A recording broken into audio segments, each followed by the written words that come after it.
سے آج ہم نے سورہ نساء سے آیت نمبر 15 کی تلاوت کی ہے۔ دعا ہے اللہ رب العالمین ہمیں اس آیت مبارکہ کو سمجھنے کی توفیق عطا فرمائے۔ آیت نمبر 14 تک اللہ رب العالمین نے عورتوں کے حقوق پر بات کی، ان کا وراثت میں حق، ان پر احسان، ان کے مہر کی ادائیگی اور ہر قسم کے ظلم سے، ان کے ساتھ بدسلوکی سے، ناانصافی سے اللہ رب العالمین نے روک دیا۔ یہاں تک کہ ان ساری باتوں کو اللہ تعالیٰ نے حدود اللہ قرار دیا کہ وراثت کے احکامات ہیں، یہ اللہ کی حدیں ہیں، ان سے تجاوز نہیں کرنا۔ اللہ کی اطاعت پر جنت کی بشارت، فوز عظیم کی بشارت اللہ رب العالمین نے یہ وعدہ فرمایا، بشارت دی، اور نافرمانی اور حدود اللہ کی پامالی پر رسوا کن عذاب سے ڈرایا، رسوا کن عذاب کی وعید سنائی ہے۔ تو اس کے بعد ضروری تھا کہ عورتوں کو بھی کچھ نصیحت کی جائے، ان کو بھی سمجھایا جائے کہ وہ اپنے آپ کو قطعاً آزاد نہ سمجھنا شروع کر دیں کہ ان کو کوئی پوچھنے والا نہیں ہے۔ اب یہاں سے یعنی آیت نمبر 15 سے ان کی تعذیب اور ان پر سختی کا بیان شروع ہو رہا ہے کہ معاشرے کے اندر جو مقام، جو عزت، وقار اللہ تعالیٰ نے ان کے لیے رکھا ہے، اپنے دین کے اندر یہ نازل فرمایا ہے، اس سے ناجائز فائدہ نہ اٹھایا جائے، بلکہ ایک حد کے اندر رہ کر عزت و آبرو کے ساتھ، وہ پورے وقار کے ساتھ اپنا معاشرتی سٹیٹس جو اللہ تعالیٰ نے ان کو دیا ہے اس کے مطابق رہیں اور جاہلوں کی طرح زندگی نہ گزاریں۔ یہاں پر فرمایا واللاتی، اور وہ عورتیں، یاتینا جو آتی ہیں، الفاحشۃ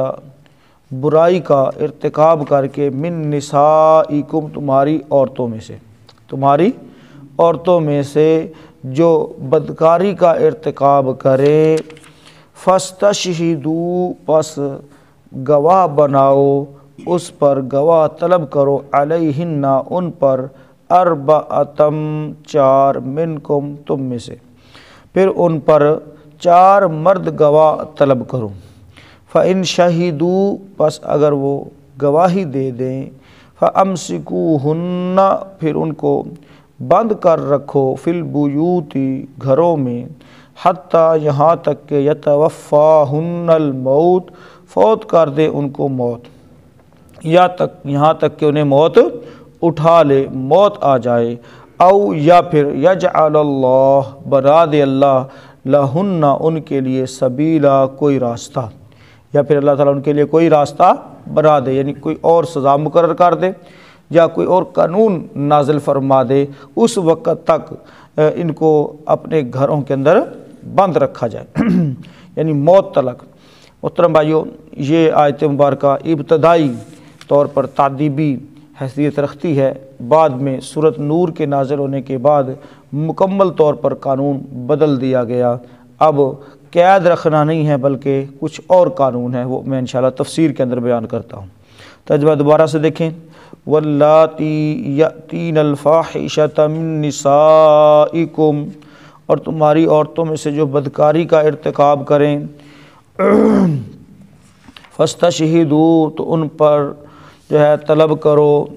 علیہن ان پر، اربعۃ منکم، اپنے میں سے 4 مرد گواہ، فَإِن شَهِدُوا، پس اگر وہ گواہی دے دیں،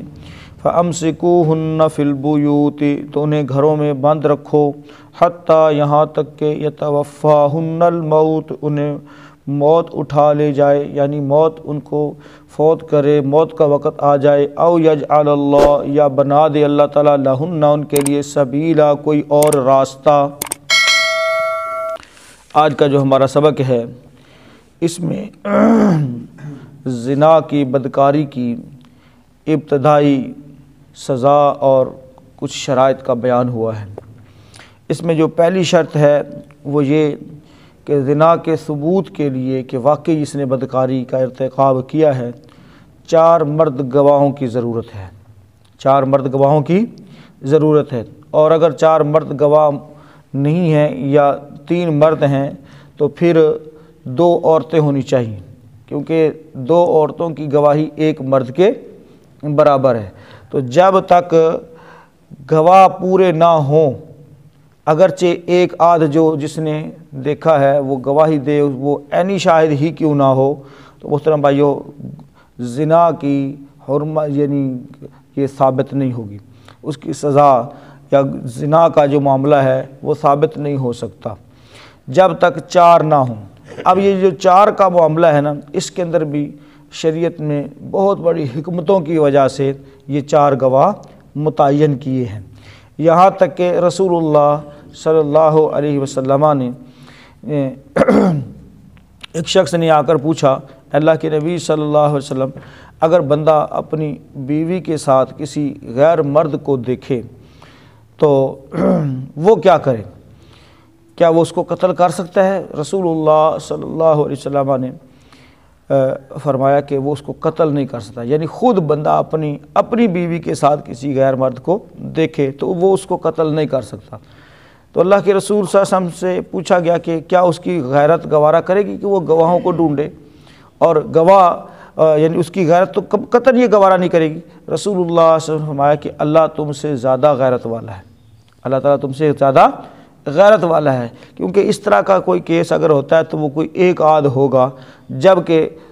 زیادہ کیسز وہ ہوتے ہیں جس میں کوئی غیر دوسرے ہی دیکھتا ہے اور کوئی ایک آدھ بندہ دیکھے اور وہ ہو سکتا ہے سچی بات بھی نہ ہو، تو وہ اس کے چانسز ہیں کہ وہ کوئی بہتان باندھ رہا ہے، تہمت لگا رہا ہے، تو ایسے میں اس پورے خاندان کے لیے مصیبت جائے گی۔ اس لیے 4 جو ہے گواہ رکھے گئے ہیں، اور اگر 4 گواہ پورے نہیں ہوں گے تو محترم بھائیو ان پر تہمت کی سزا لگے گی۔ کیا لگے گی؟ تہمت کی سزا۔ اسلامی معاشرے کے اندر تو یہی چیز ہے، تہمت کی سزا ان کو لگے گی جب تک وہ 4 گواہ پورے نہیں ہوتے۔ تو محترم بھائیو اگر کسی ایک آدھ نے دیکھا ہے، 2 نے دیکھا ہے، تو ان کو چاہیے کہ وہ اپنی زبان بند رکھیں، اپنی زبان کیا رکھیں؟ بند رکھیں، وہ اس بات کے اوپر پردہ ڈالے تاکہ اللہ تعالیٰ کل قیامت کے دن ان کے اوپر بھی پردہ ڈالے۔ اور اگر 4 پورے ہیں تو گواہی ہو، اور پھر اس کے بعد اس کی سزا کا۔ پہلی بات یہاں پر ختم ہو گئی ہے کہ زنا کی جو بات ہے یا الزام وہ 4 بندوں کی گواہی سے ثابت ہوگا، تب جا کر اس کے اوپر سزا ہوگی۔ تو زنا کی شہادت 4 بندے پر مشتمل، 4 مردوں پر مشتمل ہوگی، یہ پہلی بات ہے۔ اور دوسری بات یہ ہے کہ اسلام میں جو پہلی سزا ذکر کی گئی ہے وہ ہے عمر جو ہے قید کہہ لیں، ہاں جی، گھر کے اندر اس کو عمر قید رکھنا، ہاں جی، گھر سے باہر نہ نکلنے دیا جائے۔ لیکن یہ سزا عارضی تھی، کیونکہ آیت کے آخری الفاظ کیا ہے کہ او یجعل اللہ لہن سبیلا، اللہ تعالیٰ یا ان کے لیے کوئی سبیل پیدا کر دے، یعنی اللہ تعالیٰ ان کے لیے کوئی اور قانون بنا دے، کوئی اور سزا مقرر کر دی۔ اس وقت تک چونکہ ابھی تک اسلامی معاشرہ اس قدر پروان نہیں چڑھا تھا، آیات اور احکامات کے نزول کا جو ہے وہ سٹیپ بائی سٹیپ تدریجاً یہ سلسلہ رہا ہے کہ ایک چیز کی حرمت، ایک چیز کے حرام یا حلال ہونے کے متعلق جتنے بھی احکامات آئے ہیں وہ تدریجاً آئے ہیں،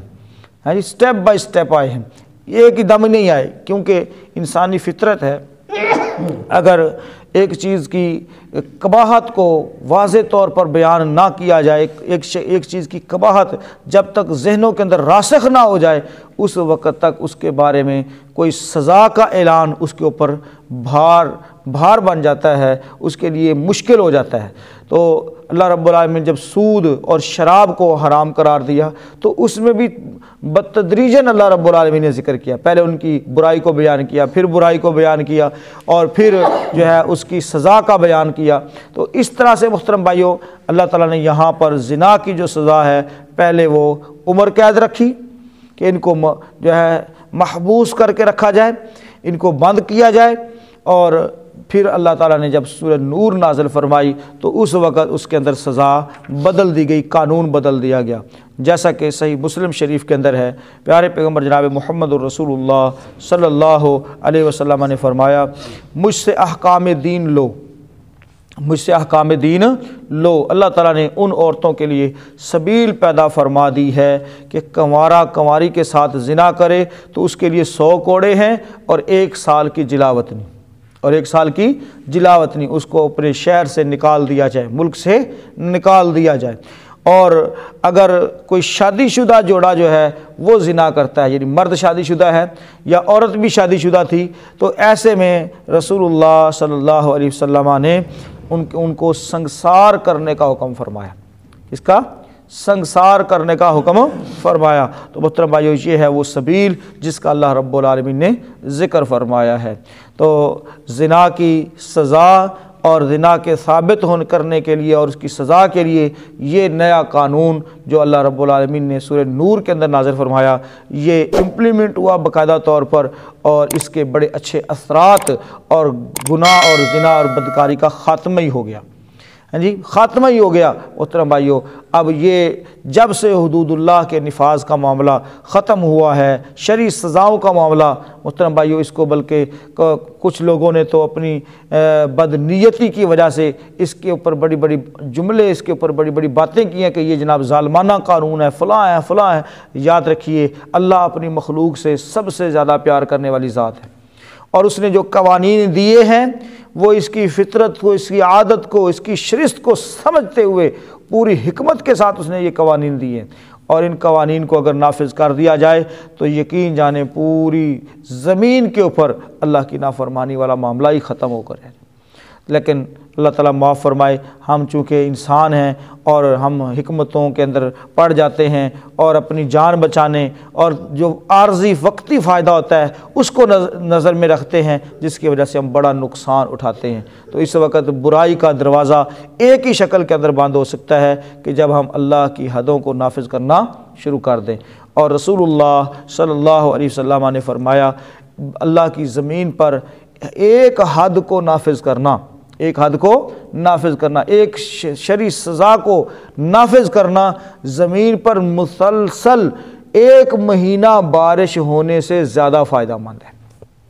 دیکھیں، بارش ہوتی ہے نا، مسلسل بارش ہوتی رہے اور جب ضرورت ہو اسی وقت ہوتی رہے تو محترم بھائیو فائدہ ہوتا ہے کہ نہیں ہوتا؟ نفع بخش بارش ہوتی ہے۔ فرمایا زمین پر 1 مہینہ مسلسل بارش ہو اتنا نفع نہیں ہوگا جتنا صرف 1 مرتبہ اللہ کی حد کو قائم کرنے کا ہوگا۔ تو بھائیو، یہ اللہ کی حدیں ہیں، ان کے اوپر پورا پہرا دینا اور ان ساری چیزوں گناہوں سے بچنے کے لیے ایک بہت بڑا ٹانک ہے یہ سزائیں، اور ان کو اپنے سامنے رکھنا۔ اور پھر یہاں پر ایک اور چیز کہ یہ جو سزا مرتب کرنی ہے، یہ دیواروں کے پیچھے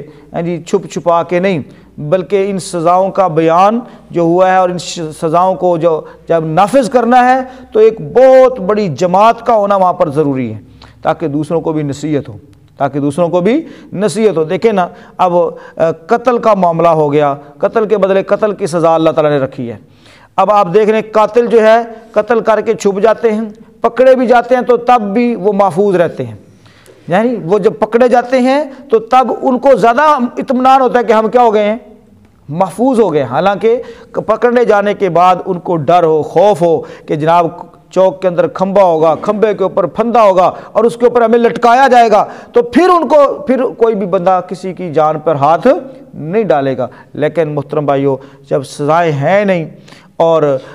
مجرموں کو تحفظ دیا جاتا ہے تو پھر جرائم بڑھیں گے۔ یہ کل کا اندوہناک واقعہ آپ سب جانتے ہیں، پرسوں جو ہوا، اور کل اس کے لیے جتنا احتجاج ہوا اور جتنا معاملات چلے، یہ سب ہم جانتے ہیں۔ تو بھائیو، یہ صرف اس سسٹم کی خرابی کا مسئلہ ہے، اس سسٹم کی خرابی کا کیا دھرا ہے۔ اگر اللہ کی حدوں کو قائم کر دیا جائے، شرعی سزاؤں کا اعلان کر دیا جائے تو جرائم بالکل ہی ختم ہو جائیں، جرائم بالکل ہی ختم ہو جائیں۔ اللہ تعالیٰ سے دعا کرتے ہیں اللہ رب العالمین شرعی سزاؤں کی حکمتوں کو سمجھنے کی توفیق عطا فرمائے، ہر قسم کے گناہ سے، زیادتی سے اللہ رب العالمین سب کو محفوظ رکھے۔ دیکھ لیجئے اس آیت مبارکہ کو، جو بات سمجھنا ہے تو پوچھ لیجیے۔